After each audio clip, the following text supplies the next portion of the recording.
अस्सलाम वालेकुम everyone, this is doctor Hifza Khan. आज मैं यहाँ पर हूँ लिवरपूल में, सेंट्रल लंदन। और आज मैं आपको मिलवाऊंगी बैरिस्टर गुलनवाज खान साहब से। और हम चूँकि एक ऐसे एरिया में मौजूद हैं जहाँ पर आपको मेरे इर्द गिर्द बिल्डिंग्स से बिल्डिंग्स नज़र आ रही होंगी, और ये हब है लंदन का। और यहीं पर हम बात करेंगे प्रॉपर्टी के बारे में। अगर आपको प्रॉपर्टी बाय करनी है यूनाइटेड किंगडम में, तो आप रब्ता कर सकते हैं एडिसन एंड खान सोलिसिटर से, और वो आपको बताएंगे कि क्या आपकी फ्री असेसमेंट की जाएगी, जिसमें आपको बताया जाएगा कि किस तरह से आपको प्रॉपर्टी बाय करनी है और किस तरह से आप किसी भी किस्म के फ्रॉड से बच सकते हैं और ऐसे किसी सिचुएशन से बच सकते हैं जिससे आपका नुकसान हो सकता है। तो आपने रेजिडेंशियल प्रॉपर्टी बाय करनी है या कमर्शियल प्रॉपर्टी बाय करनी है, आपने रब्ता करना है गुलनवाज खान साहब से, एडिसन एंड खान सोलिसिटर से, और आपका इशू रिजॉल्व किया जाएगा।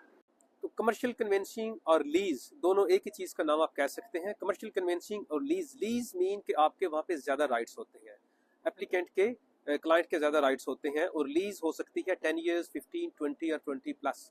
अब इसमें कुछ चीज़ें ऐसी हैं जिसको आपको ख़ास ख्याल रखना चाहिए जब आप लीज कर रहे हो।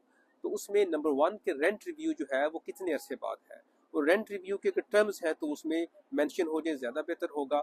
सेकंड चीज़ जो आपने खास ख्याल रखनी होती है जिस वक्त आप कोई भी लीज की डील कर रहे हो, कि उसमें जो डिपॉजिट है, रेंट डिपॉजिट और एडवांस, उसमें किस तरह से होगा, सब लेटिंग ऑप्शंस क्या है, आपके राइट्स क्या है उसके अंदर, ये आपके लॉयर्स को आपको बताना चाहिए। क्योंकि अगर ये चीज़ें आप तय नहीं होगी, सब लेटिंग में बहुत से ऐसे होते हैं कि सब लेटिंग ऑप्शन नहीं होती।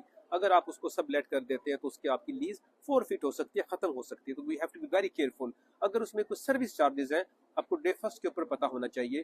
तो डिस्प्यूट की चीज़ें आप पहले दिन ही तय कर लेंगे तो बहुत कम डिस्प्यूट होगा। अगर आपकी लीज ओपन है तो उसमें आपकी लीज की वैल्यू बहुत ज़्यादा होगी, तो आप बेहतर पोजीशन के अंदर होंगे।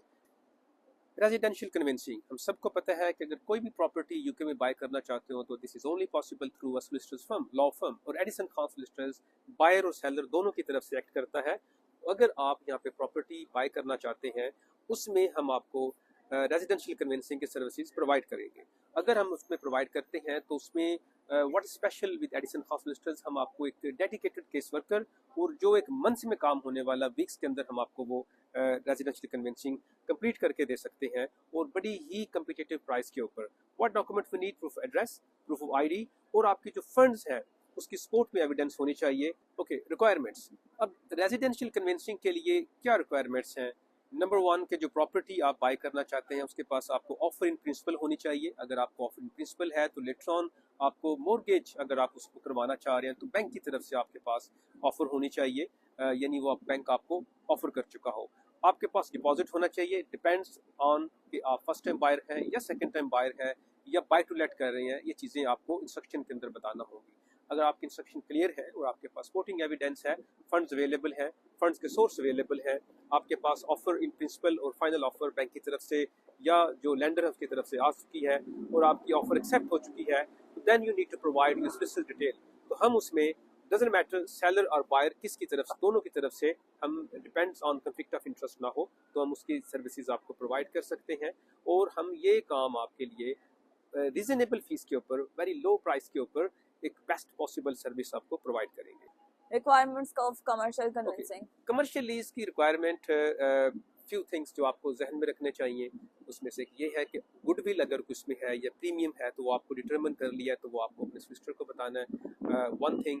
सेकंड थिंग, आपकी जो सब लेटिंग ऑप्शंस है वो आपको पहले क्लियर करनी है।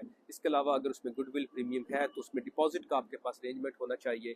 और अगर आपका जो डिपॉजिट है आपके पास, उसके सोर्स क्या है उस फंड का, तो फंड के जो सोर्सेज हैं आपके वो आपको मैनेज करने हैं, बताने हैं, चूँकि उसमें हमें मनी लॉन्ड्रिंग चेक्स डेफिनेटली करना होते हैं। तो अगर अब ये सब रिक्वायरमेंट्स आप पूरी करते हैं तो we can provide you dedicated case worker जो आपका matter within few weeks complete कर सकता है, subject if you fulfil all the requirements.